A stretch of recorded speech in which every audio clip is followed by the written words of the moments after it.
37. Mais je vais lire aussi le 35-36. Om Namo Bhagavate Vasudevaya. Om Namo Bhagavate Vasudevaya. Om Namo Bhagavate Vasudevaya. Om Namo Bhagavate Vasudevaya.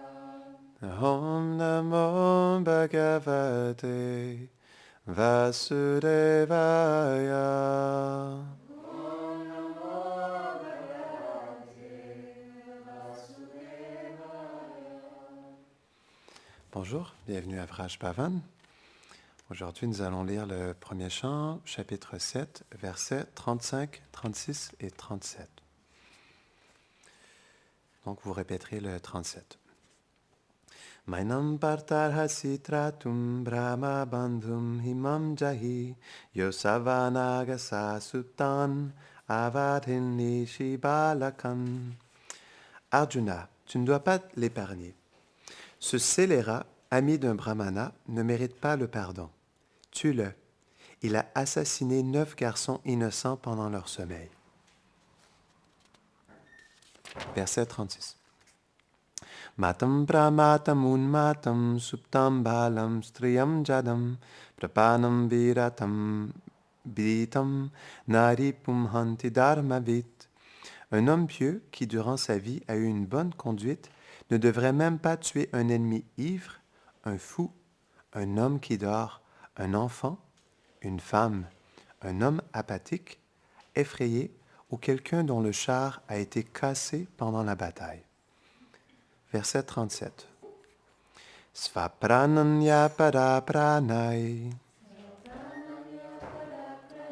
prapushnyata grinakala tadvadastasya hi shreyo yadoshadyatyada puman. Traduction. Une personne qui cherche à prospérer au prix de la mort des autres doit être tuée sans pitié. Cette mort infligée est une bénédiction. Sinon, elle devra payer son acte coupable en allant sur une planète infernale. Commentaire. Srila Vishwanath Chakravarti Thakur dit « Les mots Tadvada Shreya indiquent que la mise à mort d'Ashvatthama est la meilleure solution, car le Smriti dit « Rajabhedritadandastu kritva papanimanava vidutta kalmashayanti svrigam sukritino yatha » S'ils sont punis par le roi, ceux qui ont commis des actes impies deviennent libérés des réactions de ces actes, et ils vont aux planètes édéniques comme les gens pieux. Autrement, à cause de ces actes impies, cette personne ira sur les planètes infernales, si elle n'est pas condamnée à mort. Ouh! On dirait un film. C'est un film. Om Gyanatimirandasya Gyananjara Sharakaya Chakshurun Miritam Jena Tasmai Shri Gurave Namaha Shri Chaitanya Manobishtam Stapitam Jena Bhutade Swayam Rupa Kadamayam Dadati Svapadantikam He Krishna Karuna Sindho Dinabandho Jagatpate Gopesha Gopika Kanta Radha Kanta Namostute Tapta Kanchana Gaurangi Radhe Brindabaneshwari Prishabhanu Sute Devi Pranamami Hari Priye Vanchakalpatarubhyashta Kripa Sindhubhya Cha Patitanam Pavanebhyo Vaishnavebhyo Namo Namaha.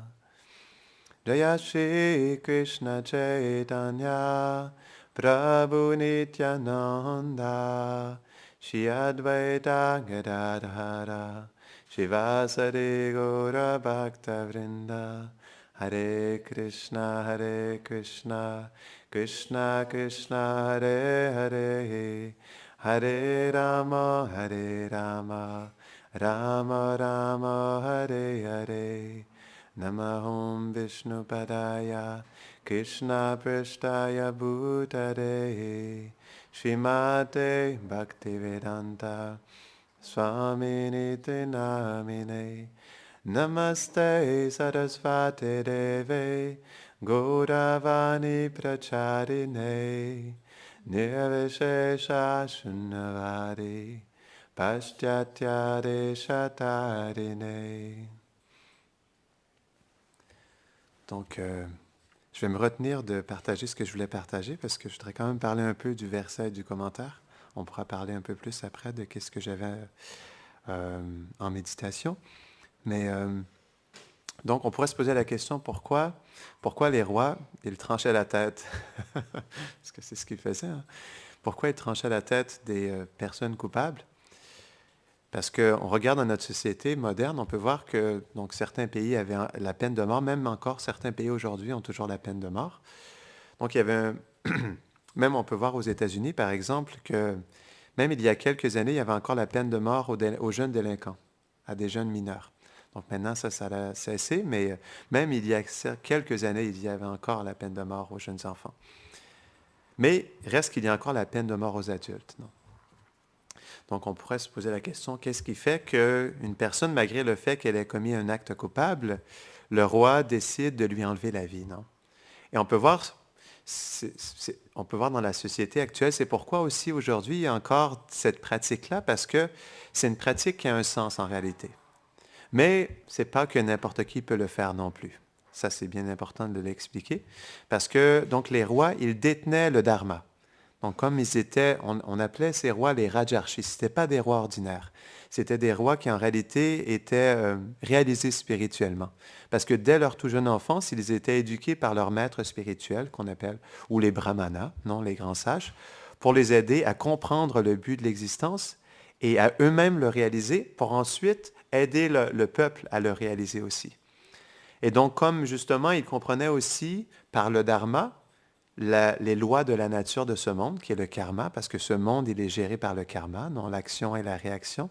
Donc, ils voyaient qu'une personne, lorsqu'elle avait accompli ou elle avait commis un acte coupable, pour libérer cette personne de l'activité coupable, le roi lui enlevait la vie.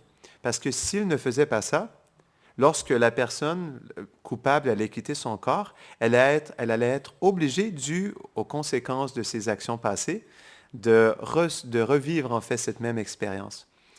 Et donc, pour éviter que cette personne, dans sa prochaine vie, ait à être tuée aussi, par exemple, si quelqu'un est coupable d'avoir commis un meurtre, alors s'il ne reçoit pas la mort dans cette vie, alors dans sa prochaine vie, il devra lui aussi être tué par une autre personne.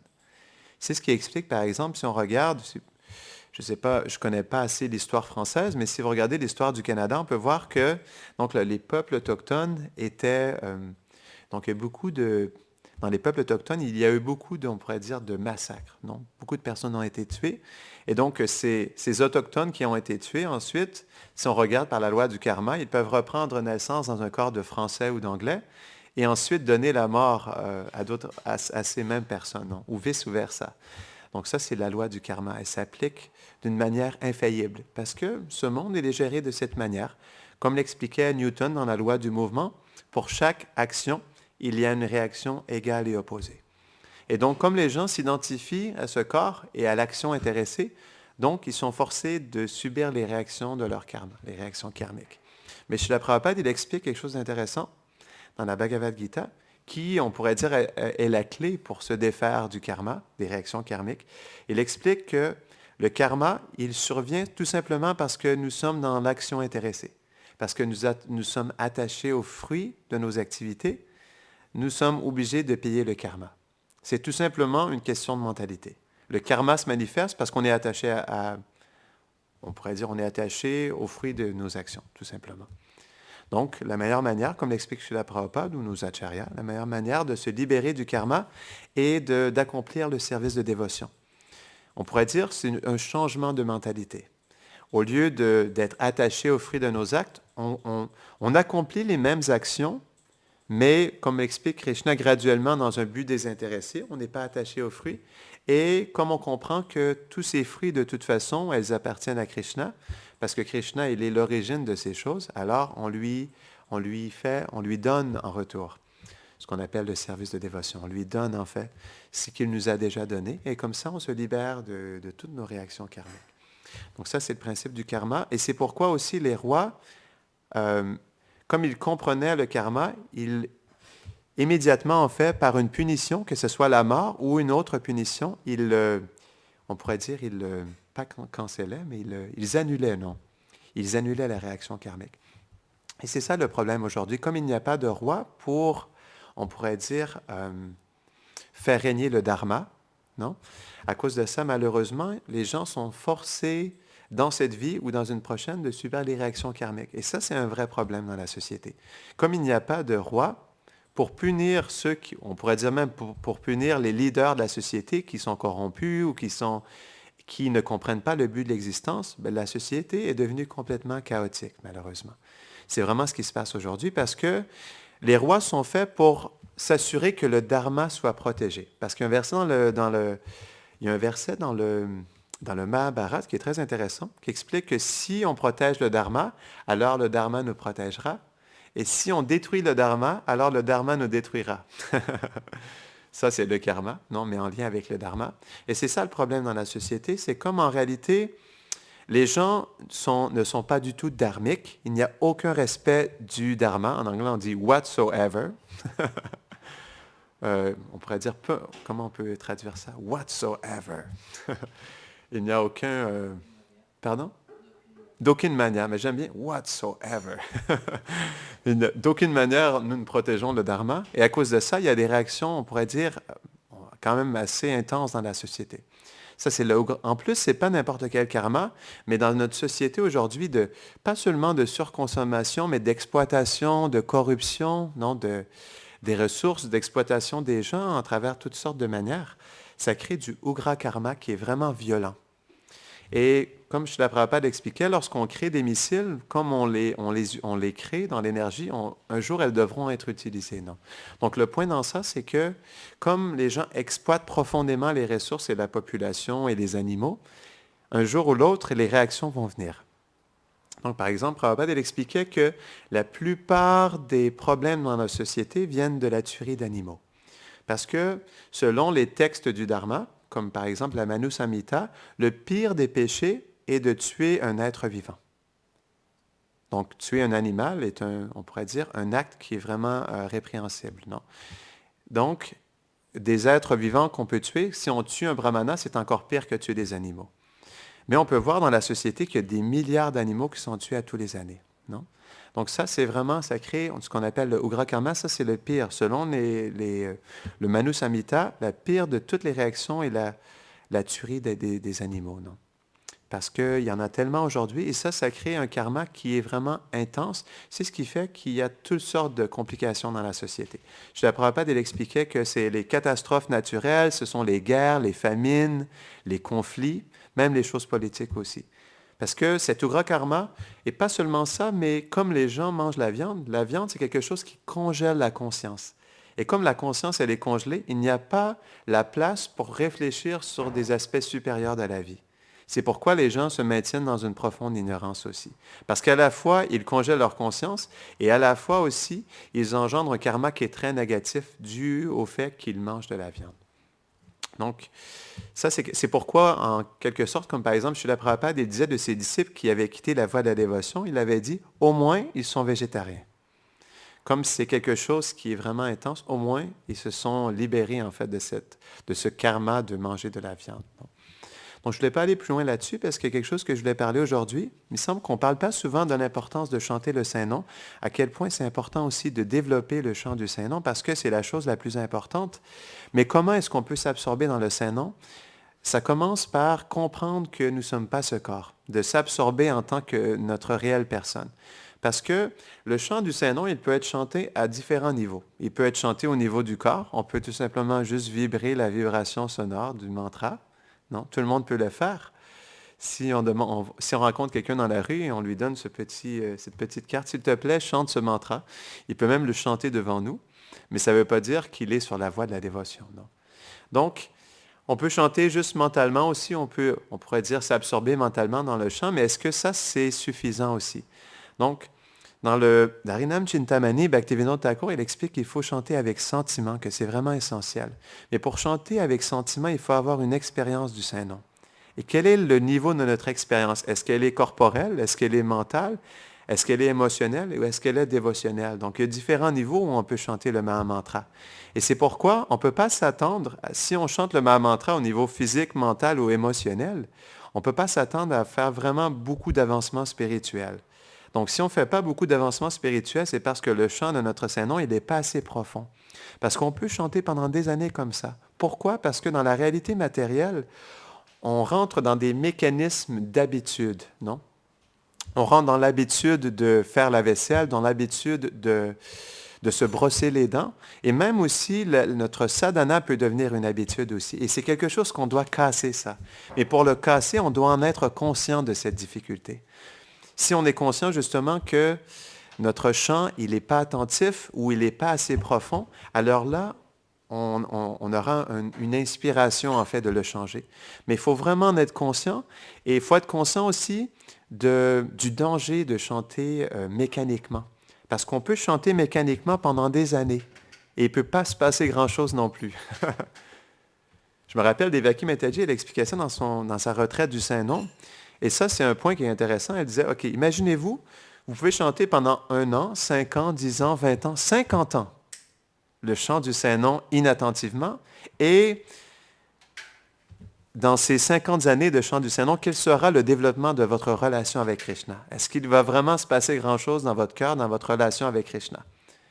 Mais si vous passez 1 an, 5 ans, 10 ans, 20 ans, 50 ans, mais attentivement, à sincèrement vouloir développer votre relation avec Krishna, quelle sera la qualité de votre relation avec Krishna? Ça, c'est une belle réflexion.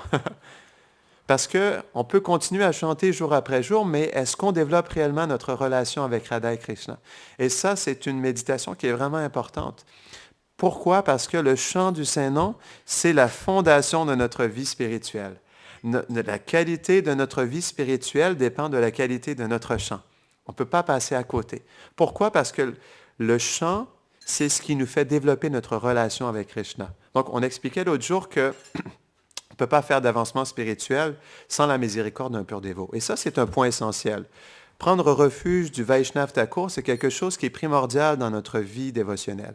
Mais en même temps, en tant que personne, on a une relation avec Radha et Krishna. Et cette relation, elle se développe dans le chant du Saint-Nom. Parce que pourquoi? Premièrement, Krishna, il est dans notre cœur. Il est déjà présent dans notre cœur, en tant que le Paramatma. Et la manière dont il va se manifester à nous, en tant que Paramatma ou en tant que Krishna à Vrindavan, dépend de comment nous, on va réciproquer avec lui. Parce que dans le cœur, en ce moment, Krishna, il est toujours impartial.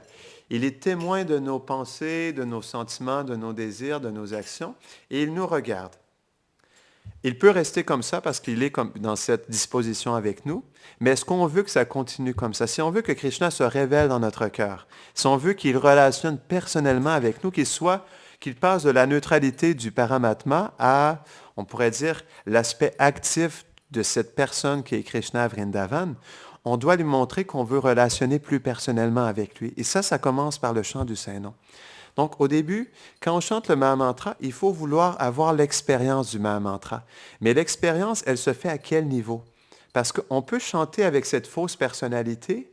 On peut chanter parce que cette fausse personnalité, elle a un mental, elle a des sentiments, elle a une pensée, puis elle a une volonté. Mais c'est une fausse personnalité. Et si on continuait à chanter le Mahamantra basé sur notre mental, qui est faux, comment est-ce qu'on peut penser que notre relation avec Krishna elle va se développer réellement dans son éternité, dans son aspect plus personnel, entre lui en tant que personne et nous aussi en tant que personne? Donc ça, ce n'est pas possible. Si on veut chanter ou si on veut développer une relation personnelle, quand je dis personnelle, c'est Krishna, la personne, et nous, notre personne aussi, on doit réellement chanter à un niveau supérieur. Et ça veut dire chanter au niveau du cœur. Lorsque je lisais justement le verset, le commentaire à la fin, un verset qui m'est venu à l'esprit, c'est ce verset fameux de Rupa Goswami dans le Bhakti Rasamrita Sindhu, le nectar de la dévotion. Il explique que je ne sais pas à quel point il y a du nectar dans la syllabe Krish et Na.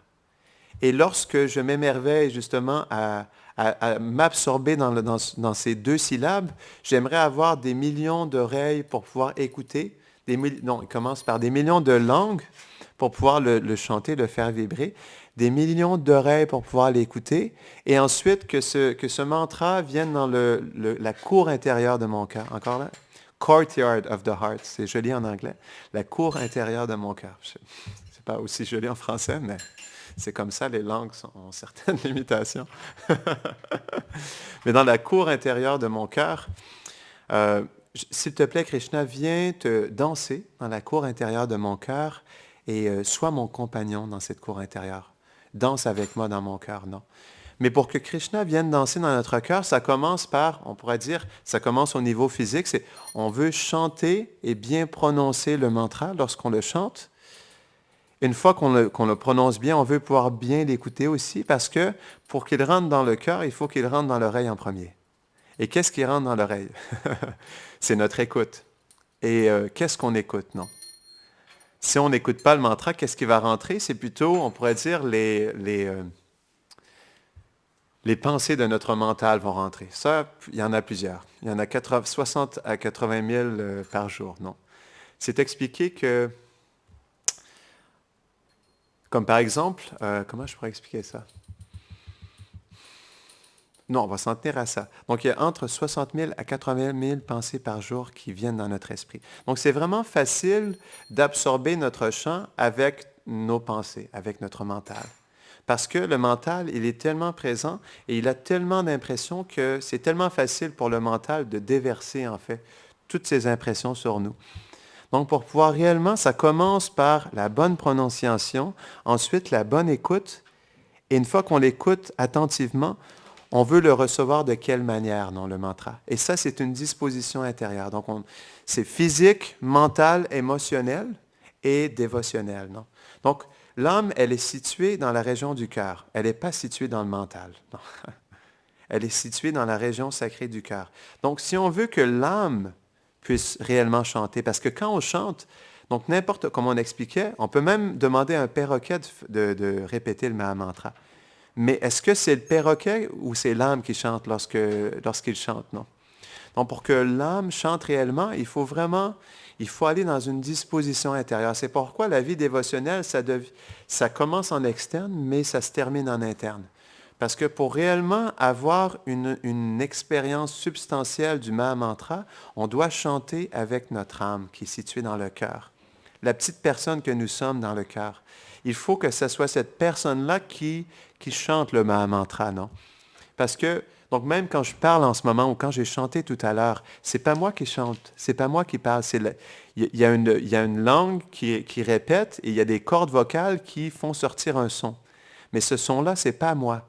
Donc quand je chante de quelle manière? Est-ce que je chante avec mon âme ou je chante avec ce corps et ce mental? C'est une réflexion importante parce que, comme on expliquait que le japa, c'est la fondation de notre vie spirituelle, il faut vraiment s'investir avec notre âme pour que justement on puisse premièrement avoir l'expérience du japa, de Krishna, mais aussi que cette expérience, elle puisse rester dans notre journée aussi.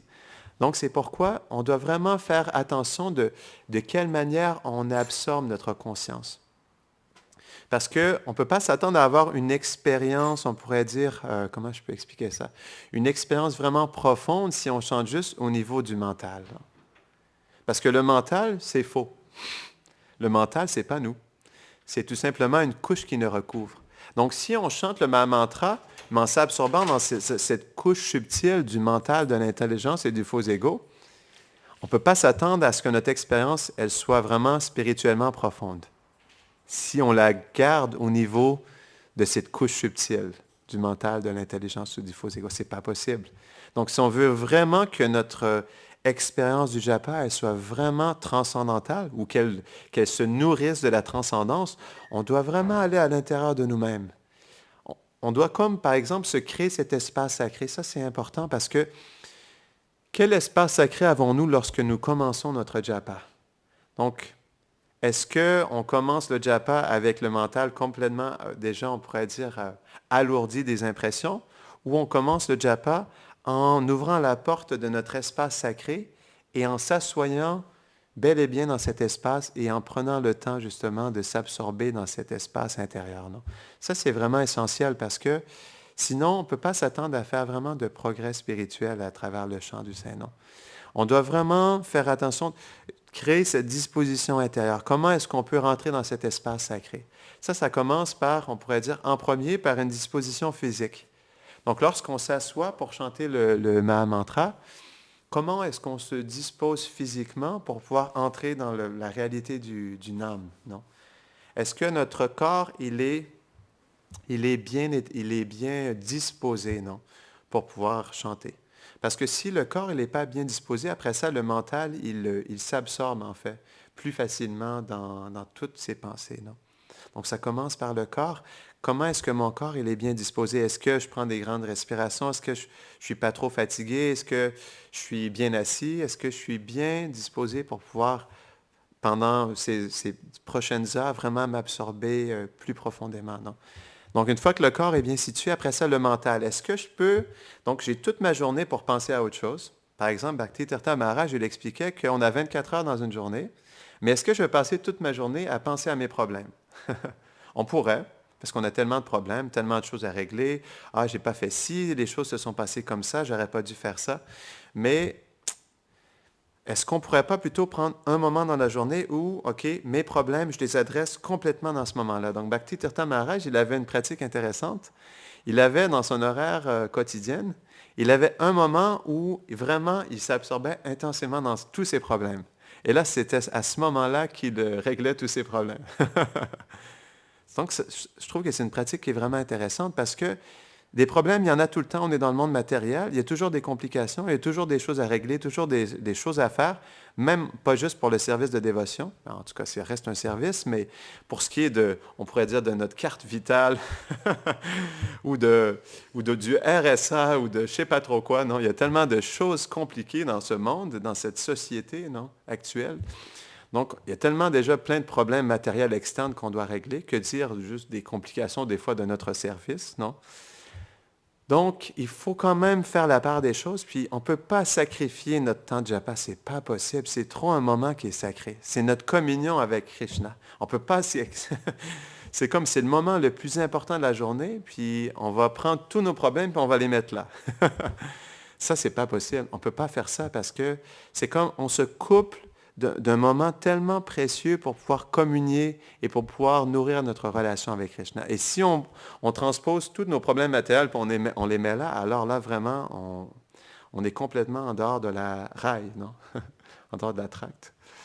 Donc, on ne peut pas faire ça. On doit vraiment protéger ce moment de japa. Pourquoi? Parce que notre qualité spirituelle dépend de ça, la qualité de notre vie spirituelle, mais aussi parce que la manière dont on va chanter le matin, c'est ce qui va gouverner le reste de notre journée aussi. Comment on va être disposé intérieurement, comment on va être disposé avec les autres, et comment on va pouvoir s'absorber plus, on pourrait dire, spirituellement dans notre vie du quotidien, non, dans toute la journée. Donc, c'est pourquoi on ne peut pas négliger notre japa. On doit vraiment faire attention.